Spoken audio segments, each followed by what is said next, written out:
امریکہ میں 9/11 واقعے کو 20 برس بیت گئے۔ 9/11 وہ تاریخ ہے جب نیو یارک میں ٹوین ٹاورز راکھ کا ڈھیر بنے۔ اس واقعے نے دنیا کا نقشہ بدل کے رکھ دیا۔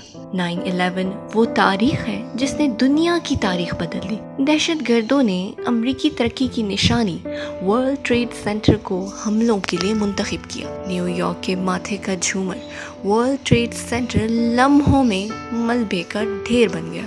اس کارروائی میں امریکی ایئر لائن کے 2 مسافر طیارے 18 منٹ کے وقفے سے ورلڈ ٹریڈ سینٹر کی دونوں عمارتوں سے ٹکرا گئے۔ ان واقعات میں 3000 کے قریب افراد جان سے گئے۔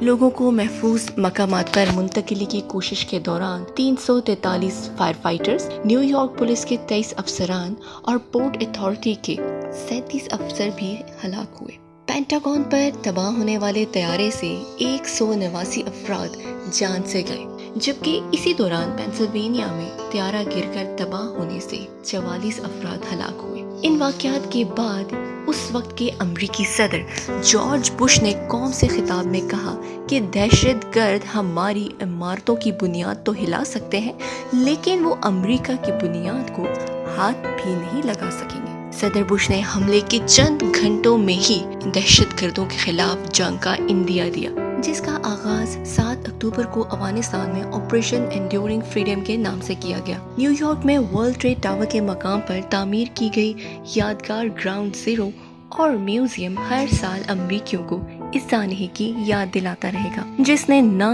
صرف امریکہ بلکہ پوری دنیا کو دہشت گردی کے خلاف جنگ کی اس آگ میں دھکیل دیا جو نہ جانے کب بجھے گی۔ 9/11 حملوں کے بعد دنیا بھر میں پاکستان امریکہ کا سب سے اہم اور دہشت گردی کے خلاف فرنٹ لائن اتحادی بن کر سامنے آیا۔ سابق صدر پرویز مشرف نے جہاں افغان طالبان کے خلاف امریکی نیٹو سپلائی کے لیے پاکستان کے طول و عرض کھول دیے، وہیں بلوچستان، سندھ اور خیبر پختونخوا کے ہوائی اڈوں اور ایئر بیس پہ لڑاکا طیاروں اور ڈرونز کے ذریعے براہ راست افغان طالبان پر حملے ہوتے رہے۔ انہی سہولیات سے پاکستان میں بھی جاسوسی کی جاتی رہی۔ اتنا کچھ کرنے کے باوجود مشرف دور حکومت میں ہی کبھی پاکستان سے ڈو مور کا مطالبہ کیا جاتا رہا، تو کبھی کولیشن سپورٹ فنڈ روک کر پاکستان کو بلیک میل کیا جاتا رہا۔ پاکستان پر کبھی طالبان کی حمایت تو کبھی کولیشن سپورٹ فنڈ کے غلط استعمال کے الزامات لگے۔ پاک امریکہ تعلقات میں بڑی درار امریکی CIA اہلکاروں کی دھڑا دھڑ آمد سے پڑنا شروع ہوا اور بد اعتمادیاں بڑھنے لگی۔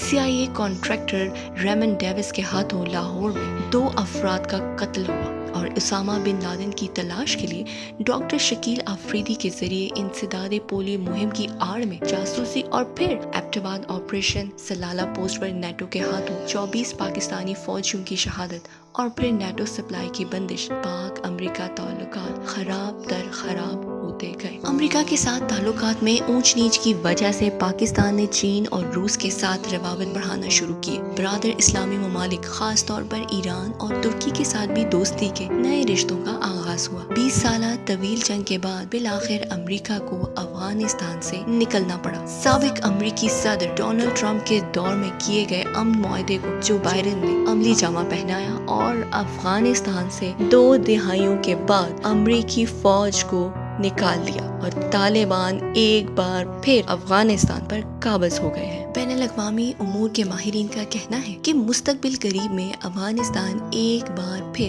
خانہ جنگی کا شکار نظر آ رہا ہے۔ مختلف گوریلا گروپس افغانستان میں سرگرم ہو جائیں گے، جس کا براہ راست اثر پاکستان سمیت دیگر ہمسایہ ممالک پر پڑے گا۔